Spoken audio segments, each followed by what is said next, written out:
হাইলাকান্দির Algapur block উন্নয়ন office পরিদর্শনে গিয়ে পঞ্চায়েত ব্যবস্থাকে শৃঙ্খলায় ফেরাতে কড়া বার্তা দিলেন পঞ্চায়েত ও গ্রামোন্নয়ন মন্ত্রী রঞ্জিত কুমার দাস। তিনি বলেন, নারী পঞ্চায়েত প্রতিনিধিদের স্বামীরা অফিসে ঢুকতে পারবেন না।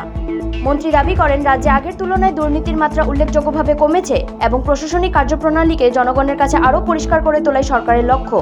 পাশাপাশি তিনি হাইলাকান্দি জেলার PMAY প্রকল্পে দুর্নীতির অভিযোগও তুলে ধরেন। আবাস যোজনা হোক বা 15 ফাইন্যান্সে হোক বা MGNREGA, যেহেতু আমি ইতিমধ্যে মাননীয় প্ৰধানমন্ত্ৰী মোদী ডাঙৰীয়ে আমাক 28 লাখ ঘৰ দিছিলে আৰু সেই 28 লাখ ঘৰৰ ভিতৰত ইতিমধ্যে আমাৰ এইখন জিলাত আমাক এতিয়ালৈ ঘৰ আমাক প্ৰদান কৰিছে প্ৰায় 82,000 ঘৰ আমাক প্ৰদান কৰিছে হাইলাকান্দি জিলাত। আৰু সেইখিনি যাতে আমি সোনকালে সম্পূৰ্ণ কৰিব পাৰোঁ তাৰ কাৰণে মই বিডিঅ'সকলৰ লগত পৰ্যালোচনা কৰিছোঁ। কাৰণ কিয়, যিহেতু আমি আগন্তুক দিনত ঘৰ পাম, এই ঘৰবোৰ যদি আমাৰ এতিয়ালৈ যদি সম্পূৰ্ণ নহয় তেতিয়াহ'লে আমি নতুনকৈ ঘৰ পোৱাৰ আৰু সম্ভাৱনা কম থাকিব।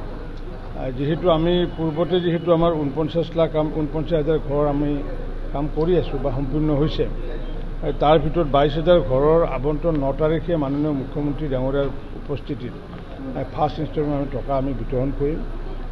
গতিকে সেইখিনি কাম যাতে আমি 45 দিনৰ ভিতৰত যাতে শেষ কৰিব পাৰোঁ তাৰ কাৰণে প্ৰচেষ্টা চলাইছোঁ। কাৰণ নহ'লে আমাৰ যদি অনগয়িং যদি বেছি থাকে তেতিয়াহ'লে এই জিলাখনতে হওক বা অসমত আমি ঘৰ হয়তো কমকৈ পামগৈ। গতিকে আমাৰ ইয়াতে সেইটো খুব যথেষ্ট ধৰণে পাইছে। 82,000 ঘৰ আমি যি দিছোঁ প্ৰদান কৰিছোঁ, তাৰ কাৰণে আমি 123 কোটি টকা ইতিমধ্যে আমি খৰচ কৰিছোঁ। আৰু ঠিক তেনেকুৱাকৈ MGNREGAৰ ক্ষেত্ৰত আমাৰ প্ৰায় 3,246টা স্কিম ইয়াতে ধৰা হৈছিলে আৰু সেইটোৰ কাৰণে খৰচ হৈছে আমাৰ 329 কোটি টকা খৰচ হৈছে। ঠিক 15 ফাইনেন্সৰ ক্ষেত্ৰত আমি 4,663টা স্কিম ধৰা হৈছিলে আৰু তাতো 122 কোটি টকাৰ ইতিমধ্যে আমি খৰচ কৰিছোঁ। গতিকে পঞ্চায়ত আৰু গ্ৰামোন্নয়ন বিভাগে যথেষ্ট গুৰুত্ব সহকাৰে এই হাইলাকান্দি জিলাখনতো যাতে সময়ৰ ওপৰত আগুৱাব পৰা যায় তাৰ কাৰণে প্ৰচেষ্টা চলাইছোঁ। অভাৰঅল পাৰফৰ্মেঞ্চ মই ভালে পাইছোঁ। তথাপি যাতে PMAY ঘৰবোৰ যাতে 45 দিনৰ ভিতৰত যাতে সম্পূৰ্ণ কৰোঁ তাৰ কাৰণে আজি নিৰ্দেশ প্ৰদান কৰিছোঁ। আমাৰ আমি 82,000 যি ঘৰ দিছিলোঁ, তাৰপিছত আকৌ নতুনকৈ জীৱিকা সখীবিলাকে আমাৰ যি ছাৰ্ভে কৰিছিলে সেইবোৰ আমি পুনৰ গাঁও সভাত আমি প্লেচ কৰিম। কাৰণ কিয়, বহু মানুহ দেখিছোঁ যে ঘৰত থকাৰ পিছতো তেওঁলোকৰ হয়তো কাষৰ ঘৰকে হয়তো যিহেতু কৰিছে। গতিকে গাঁও সভাত আমি সেইবোৰ পাৰিত কৰি গাঁও সভাত পঞ্চায়ত প্ৰেচিডেণ্ট, ছেক্ৰেটাৰীৰ লগতে বিডিঅ'সকলে স্বাক্ষৰ কৰি পেলাই আমাক তালিকা জমা দিব লাগিব। আৰু জেনুইন মানুহ যাতে কোনো বাদ পৰি নাযায় আৰু ঘৰত থকা মানুহে যাতে ঘৰ নাপায় এই বিষয়ে আমি সচেতন হ'ব লাগিব। তাৰ কাৰণে গাঁও সভাত আমি এইবোৰ পাৰিত কৰাৰ কথা কৈছোঁ। আৰু গাঁও সভাত যদি ঘৰত থকা মানুহ যদি ঘৰ পায় তেতিয়াহ'লে আগন্তুক দিনত নিশ্চিতভাৱে তেওঁলোকে আইনগত ব্যৱস্থা হ'বগৈ। গতিকে মই ভাবোঁ যে আমাৰ হাইলাকান্দিত প্ৰকৃত অৰ্থত, মই শব্দটো আৰু কৈছোঁ যে প্ৰকৃত অৰ্থত যাৰ গৃহহীন, যাৰ ঘৰ নাই, তেওঁলোকে প্ৰত্যেকেই আগন্তুক দিনত ঘৰ পোৱাটো নিশ্চিত।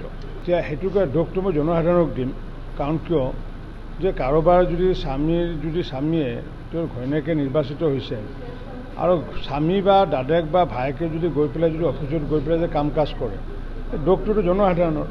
মই এতিয়া বৰপেটা, ডিব্ৰুগড়, তিনিচুকীয়াত আমাৰতো তেনেকুৱা ধৰণৰ উদাহৰণ নাই। কাৰণ আমাৰ তেনেকুৱাকৈ স্বামীয়ে অনাধিকাৰ প্ৰৱেশ কৰিব নোৱাৰে। ইয়াতে মই শুনিছোঁ তেওঁ চকীতো বহে কোনোবা। তেনেকুৱা যদি গঠিয়াব লাগে, অফিচৰ পৰা গঠিয়াই দিব লাগে। কাৰণ কিয়, আৰু মই বিডিঅ'কো কৈছোঁ, আমাৰ COকো কৈছোঁ যে তেনেকুৱাকৈ যাতে কাৰো নিৰ্বাচিত প্ৰতিনিধিৰ স্বামী হওক বা ভায়েক বা ককায়েকে যাই পেলাই যাতে অফিচৰ কাম নকৰে তাৰ কাৰণে মই ইতিমধ্যে আজি নিৰ্দেশ প্ৰদান কৰিছোঁ। হাইলাকান্দি থেকে আবুল কালাম লস্কৰেৰ ৰিপোৰ্ট, গ্লোবাল নিউজ নেটওয়াৰ্ক।